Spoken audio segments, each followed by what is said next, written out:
So, what if I told you that you could build your very own version of ChatGPT completely from scratch? And I'm not talking about needing millions of dollars or some massive data center. No, we're talking about doing it right now for about the price of a really nice dinner. It sounds kind of crazy, right? Well, that's the incredible claim we're going to dig into today. This line right here. This is the bold tagline from the project's creator, the legendary AI researcher Andrej Karpathy. And let's be clear, he's not promising you're going to beat the big guys here. Think of it more like a challenge, a dare even. Just how smart of an AI can you possibly create on a total shoestring budget? Yeah, let that number just sink in for a second. $100. That's it. That is the entire budget for all the computer time you need to take a bunch of code and raw text and actually turn it into a conversational AI you can chat with. It's kind of mind-blowing. Oh, but it gets even better. The whole process from the very beginning to the very end is designed to be done in just 4 hours. Seriously, this isn't some months-long heavy-duty research project. Nope. It's basically a high-speed, high-stakes technical speed run. Okay, so the big question is, how on earth is this even possible? Well, we're going to break it all down for you. Here's the game plan. First, we'll talk about the quest itself. Then, we'll dive into building the AI's base brain. After that, we'll see how we turn it from a basic autocomplete into a real chatbot. We'll check out its final report card, and then we'll get into what this all means for you. So the project is called nanochat, and really its whole goal is to give you a complete end-to-end recipe for building your own language model. You can think of it like a super simple, totally hackable blueprint. It's designed to pull back the curtain and show you exactly how you get from a pile of raw data to a chatbot that actually works. All right, so the first and honestly the most critical part of our speedrun is building the model's foundational knowledge. This is the part where the AI learns about, well, the world. It does this by, you guessed it, reading a massive chunk of the internet. This whole process really comes down to two key parts. First, we've got to teach the computer how to read our language, and we do that by creating a custom dictionary for it. And second, we pick off the most intense part of this whole thing, the pre-training. So, you might be wondering, what the heck is a tokenizer? Well, the simplest way to think about it is that it's the AI's dictionary. See, before a model can learn from any text, it has to break down all our words and sentences into these little numerical pieces called tokens. That's the only language it understands. It's the absolute first step, and you have to get it right if you want everything else to be efficient. And get this, the results are actually pretty impressive. Because the nanochat tokenizer is custom trained on its own specific data, it's more efficient at compressing text than the one used for GPT-2. Now, okay, it's not going to beat the massive tokenizer from GPT-4, but for its tiny size, it is incredibly effective. It really punches above its weight. Okay, so with our dictionary all set, we dive into pre-training. And this is the main event. It's basically a 3-hour knowledge cram session. The model just gobbles up billions of tokens of text. And its only goal during this time is to get really, really good at one thing: predicting the next word in a sentence.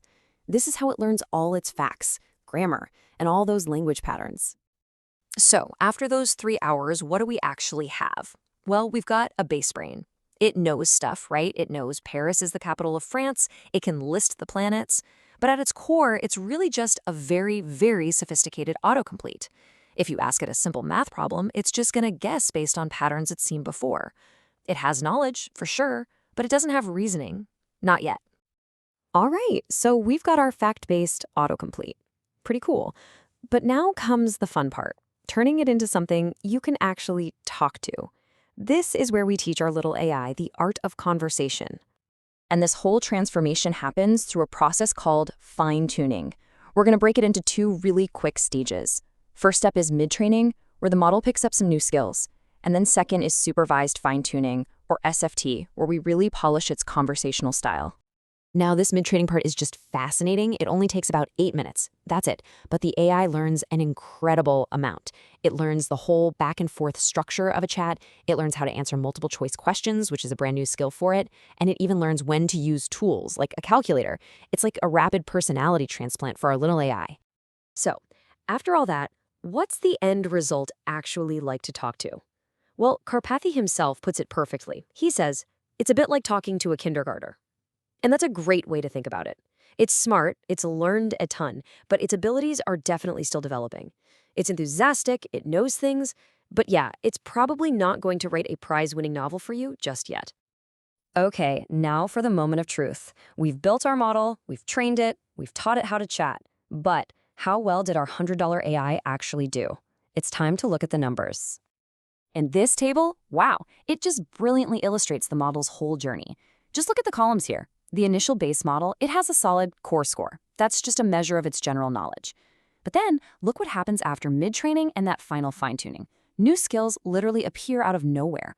MMLU measures world knowledge, GSM-8K is for math skills, Human Eval is for coding. You can see the scores just pop up and then improve. It's proof that every single step is making it quantifiably smarter.